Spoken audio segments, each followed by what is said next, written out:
कहीं मनोवादियों को ये तकलीफ हो रहा है कि ये संविधान जो लिखे थे वो एक दलित समाज से थे, तो कहीं ना कहीं उनके मान सम्मान को ठेस पहुंच रही है, जिसे एक मुद्दा बनाकर हमें आरक्षण के नाम पर हम पे शोषित किया जा रहा है। आज देखा जाए तो अगर बच्चे स्कूल से पानी पीते हैं तो घर छूत मानी जाती है। तो कहीं ना कहीं ये SC/ST आरक्षण हटा के कहीं ना कहीं ये हमारे साथ दलितों के साथ शोषण करने का एक रणनीति तैयार हो रही है और फिर से हमें गुलामी के राह में अपना गुलाम बनाने की पूरी तैयारी कर रही है। हम एक लोकतांत्रिक देश में रहते हैं और हर देश के पीछे एक कानून रहता है और उस कानून के अंतर्गत हम लोग चलते हैं। अब कानून में ही छेड़छाड़ हो तो ये हम लोग बर्दाश्त नहीं करेंगे।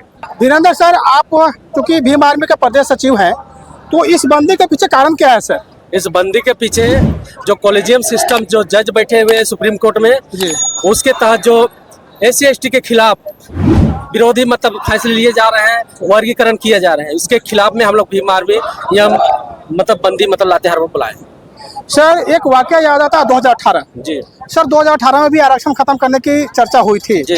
तो उसमें 2 अप्रैल 2018 को बंदी हुआ था। तो क्या सर फिर ये पलटा जाएगा या ये सौदा फिर लागू हो जाएगा सर? नहीं, वो 2 अप्रैल का जिस तरह का सरकार को झुकना पड़ा जी, इस तरह आज भी हम लोग जो बंदी किए हैं इसमें भी सुप्रीम कोर्ट को झुकना पड़ेगा, केंद्र सरकार को झुकना पड़ेगा। सर, एक लेटरल सिस्टम भी है। अभी फिलहाल सरकार कल वापस ले ली है कि नहीं, हम आरक्षण का सम्मान करते हैं, ये सिस्टम के खिलाफ इसलिए इसको वापस ले रहे हैं। तो सर, ये लेटरल एंट्री से भी IAS तो बहाल हो रहे हैं सर? IAS देखिए बहाल तो हो रहे हैं, लेकिन आप देखिए हम लातेहार में खास करके हम अपने जिला का अगर बात करते हैं तो बहुत से मतलब दरोगा रेक के मतलब थाने में पड़े हुए हैं जी। बहुत से लोग ब्लॉक स्तर पे पड़े हुए हैं लेकिन उनको पोस्टिंग नहीं मिलता, ना मतलब स्थान मिलता है। आप इसको कैसे मतलब आप कहिएगा कि मतलब वो अधिकारी तो बन जा रहे हैं लेकिन उनको मतलब पावर का मतलब इस्तेमाल करने का मौका नहीं मिल रहा है। बहुत से लोग को इस्तेमाल करने का मौका मिल रहा है जो मतलब दलित आदिवासी या मैंडेटरी OBC को मतलब हमेशा टारगेट करे, वैसे लोगों को मतलब कुछ विशेष कैटेगरी के लोग द्वारा मतलब किया जा रहा है। आरक्षण वर्गीकरण जो अभी सुप्रीम कोर्ट द्वारा हुआ है, कहीं ना कहीं ये आरक्षण खत्म करने का ये शुरुआत तो नहीं है? हाँ, ये तो स्टार्टिंग जब से 2014 से बनी है मोदी सरकार, उसके ही खास लोग मतलब सुप्रीम कोर्ट में बैठ गए हैं। इसकी वजह से जब से मतलब मोदी सरकार बैठी है तब से लगातार मतलब SC/ST का कभी 2 अप्रैल देख लीजिए, आज हम लोग देख लीजिए, आज इतने कड़ी धूप पे हम लोग यहाँ पे मतलब पूरे भारत में बंदी है, हम लोग आज लातेहार में खड़े हैं बंदी के लेके। इसी वर्गीकरण को लेकर कुछ विशेष लोग हैं, जब तक उनको मतलब अपना स्थिति नहीं सुधार करते हैं तब तक SC/ST OBC माइनॉरिटी हमेशा मतलब झेलते रहेंगे। मैडम, आप अपना परिचय बताएं। मेरा परिचय है, मेरा नाम अनीता देवी, भीम आर्मी जिला अध्यक्ष, महिला मोर्चा लातेहार। लातेहार के जी। आज बंदी करने के पीछे कारण क्या है मैडम? बंदी करने का कारण ये है कि जिस तरह से सुप्रीम कोर्ट के द्वारा आज SC/ST आरक्षण पर प्रहार किया गया है, तो जैसे कि लगता है कि एक हमारे बाबा साहेब ने जो कड़ी मेहनत और लड़ाई से जो हम लोग को आरक्षण जो पारित करवाए थे, कहीं ना कहीं आज लगता है कि आज भी हमें वो छुआछूत के भेदभाव से देखा जा रहा है। इसीलिए कहीं ना कहीं आरक्षण की जो बात आती है तो इससे साफ जाहिर होता है कि मनोवादी विचार के जो लोग हैं वो कहीं से नहीं चाहते जो हमारे संविधान, जो हमारे बाबा साहेब BR अम्बेडकर जी का जो संविधान लिखा हुआ था, तो कहीं ना कहीं मनोवादियों को ये तकलीफ हो रहा है कि ये संविधान जो लिखे थे वो एक दलित समाज से थे, तो कहीं ना कहीं उनके मान सम्मान को ठेस पहुंच रही है, जिसे एक मुद्दा बनाकर हमें आरक्षण के नाम पर हम पे शोषित किया जा रहा है। आज देखा जाए तो अगर बच्चे स्कूल से पानी पीते हैं तो घर छूत मानी जाती है। तो कहीं ना कहीं ये SC/ST आरक्षण हटा के कहीं ना कहीं ये हमारे साथ दलितों के साथ शोषण करने का एक रणनीति तैयार हो रही है और फिर से हमें गुलामी के राह में अपना गुलाम बनाने की पूरी तैयारी कर रही है।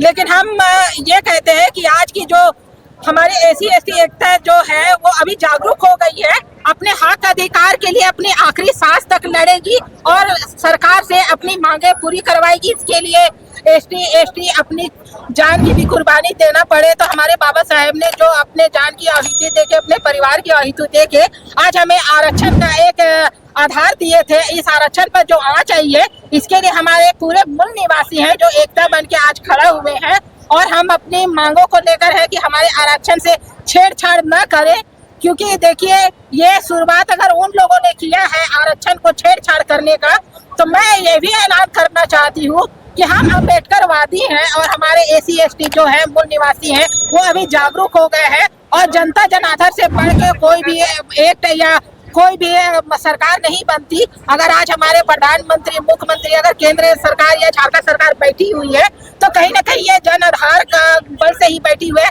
तो जनशक्ति में इतना ताकत है कि हम अपना ताकत से अपना आरक्षण को बचाने का पूरा प्रयास करेंगे और पूर्ण विश्वास है हमारे मूल निवासियों, हमारे SC/ST समाज के सभी व्यक्तिगत से कि अपना हक अधिकार देने के लिए जितने भी परिश्रम करना पड़े करेंगे। जैसे कि आज चलचलाती धूप में आज खड़े हैं तो कहीं ना कहीं इनके जो धूप में जो खड़े हैं अपने हक अधिकार के लिए, तो ये हक अधिकार से लगता है कि अगर वो अपना रणनीति तैयार कर रहे हैं तो हम भी अपना रणनीति में ही है। हम अपना हक अधिकार के लिए लड़ेंगे और अपना आरक्षण बचाएंगे। जी धन्यवाद मैडम। बाबा साहब अमर रहे, बाबा साहब अमर रहे, भारतीय संविधान जिंदाबाद, भारतीय संविधान जिंदाबाद, भारतीय संविधान जिंदाबाद, भारतीय संविधान जिंदाबाद। वापस करो। सर ये बंदी करने के पीछे कारण क्या है सर? हम एक लोकतांत्रिक देश में रहते हैं और हर देश के पीछे एक कानून रहता है और उस कानून के अंतर्गत हम लोग चलते हैं। अब कानून में ही छेड़छाड़ हो तो ये हम लोग बर्दाश्त नहीं करेंगे। और खासकर ST SC OBC का जो आरक्षण का मामला चल रहा है पूरे भारतवर्ष में, और हम लोग के साथ ये जो आरक्षण के मामले में जो छेड़छाड़ किया जा रहा है, इसीलिए पूरे भारत में लोग उबाल पर हैं, आक्रोश में हैं। इसीलिए आज का बंदी का आह्वान किया गया है और 100% ये बंदी सफल रहा है। सर क्या लगता है आपको कि बंदी के बाद सुप्रीम कोर्ट का फैसला वापस होगा क्या? देखिए भाई साहब, कानून बनाता है सांसद, ये तो हम नहीं जानते हैं कि कानून बनाता है सुप्रीम कोर्ट जी। अब ये बात हम लोगों को मानने की है और हम लोग अपने स्तर से लोगों में अवेयरनेस पैदा करें कि ये जो काला कानून लाया जा रहा है सुप्रीम कोर्ट के माध्यम से, उसको हम लोग पर्दाफाश करें और उसको हर जन तक पहुंचाने का प्रयास करें ताकि ये जो काला कानून है उसको दूर भगा सके। जी धन्यवाद। आज भारत बंद रहेगा, बंद रहेगा, बंद रहेगा। संविधान से छेड़छाड़ करना बंद करो, बंद करो, बंद करो। संविधान से छेड़छाड़ करना बंद करो, बंद करो, बंद करो। केंद्र सरकार के सारे पे काम करना बंद करो, बंद करो, बंद करो। सुप्रीम कोर्ट मुर्दाबाद, सुप्रीम कोर्ट होश में आओ, होश में आओ, होश में आओ। सुप्रीम कोर्ट होश में आओ।